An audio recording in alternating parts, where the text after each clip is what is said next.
Praise the Lord. மிகவும் ஆசீர்வதிக்கப்பட்டதான இந்த காலை நேரத்துக்காக ஆண்டவருக்கு நன்றி சொல்லுகிறேன். காலையில் தேடுகிறவர்கள் என்னை கண்டடைவார்கள் என்று ஆண்டவர் சொல்லுகிறார். அதிகாலை வேளை ஆண்டவரை தேடுவதற்கு ஏற்ற வேளையாக இருக்கிறது. இந்த நேரத்தில் நாம் தியானிக்கும்படியாக யோவான் சுவிசேஷம் 18வது அதிகாரம் 4வது வசனம். இயேசு தமக்கு நேரிட போகிற எல்லாவற்றையும் அறிந்து எதிர்கொண்டு போய் அவர்களை நோக்கி, யாரை தேடுகிறீர்கள் என்றார். கர்த்தராகிய இயேசுவுக்கு தம்முடைய வாழ்க்கையிலே தமக்கு என்னென்ன நேரிட போகிறது எல்லாம் நன்றாக தெரியும். ஆகவே தான் அவர் சிலுவை மரணத்தை குறித்து சற்று முன்னதாகவே பேச ஆரம்பித்தார். பேதுரு அவரை தனியே அழைத்து கடிந்து கொண்டான். அப்படி பேசக்கூடாது என்று சொன்னான். எனக்கு பின்னாக போ சாத்தானே என்று சொல்லி அவனை அதட்டினார். காரணம், நீ தேவனுக்கு ஏற்றவைகளை தேடாமல் மனுஷனுக்கு ஏற்றவைகளை தேடுகிறாய் என்று சொன்னார்.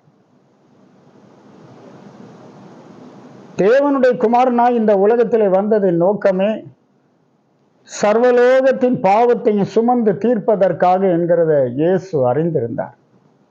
ஆகவே நாம் யோவான் சுவிசேஷத்தில் படிக்கும்போது, பிதாவுடைய சித்தம் செய்வதே என் போஜனமாய் இருக்கிறது, அவர் சொல்வதையே நான் பேசுகிறேன் என்றெல்லாம் சொல்லுகிறார்.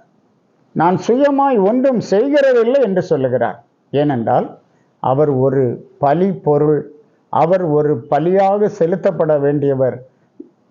அவரை பிதாவாகிய தேவன் அங்கீகரிக்கப் போகிறார். ஆகவேதான் அவர் தம்மை சுகந்த வாசனையான பலியாக, காணிக்கையாக தேவனுக்கு படைத்தார். இந்த விஷயத்தில் ஆரம்பம் முதல் அவர் ஜாக்கிரதையாக காணப்பட்டார். இயேசு தமக்கு நேரிட போகிற எல்லாவற்றையும் அறிந்து எதிர்கொண்டு போய் அவர்களை நோக்கி, யாரை தேடுகிறீர்கள் என்றார். பட்டயத்தோடும் தடிகளோடும் வந்தார்கள். முன்னாக யூதாஸ் வந்தான். இயேசுவை முத்தமிட்டு காட்டி கொடுத்தான். யாரை தேடுகிறீர்கள் என்று இயேசு கேட்டார். தமக்கு நேரிட போகிற எல்லாம் அவருக்கு நன்றாக தெரியும்.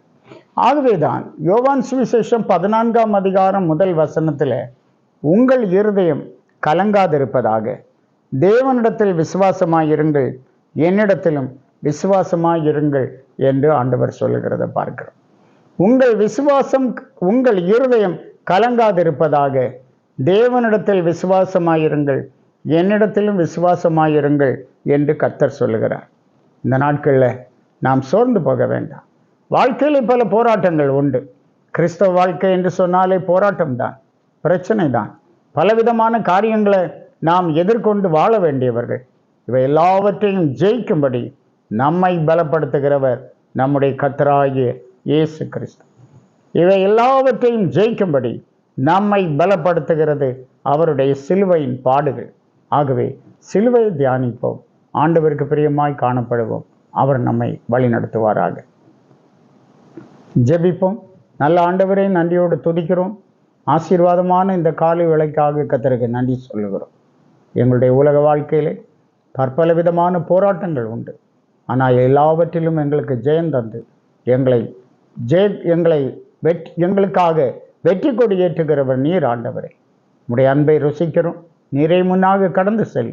உடைய பிள்ளைகளை ஆசீர்வதியும். இந்த நாள் இவர்களுக்கு ஆசீர்வாதமாக இருக்கட்டும், சந்தோஷமாக இருக்கட்டும், பலப்படுத்தும். இயேசு மூலம் கேட்கிறோம் பிதாவே. ஆமென்.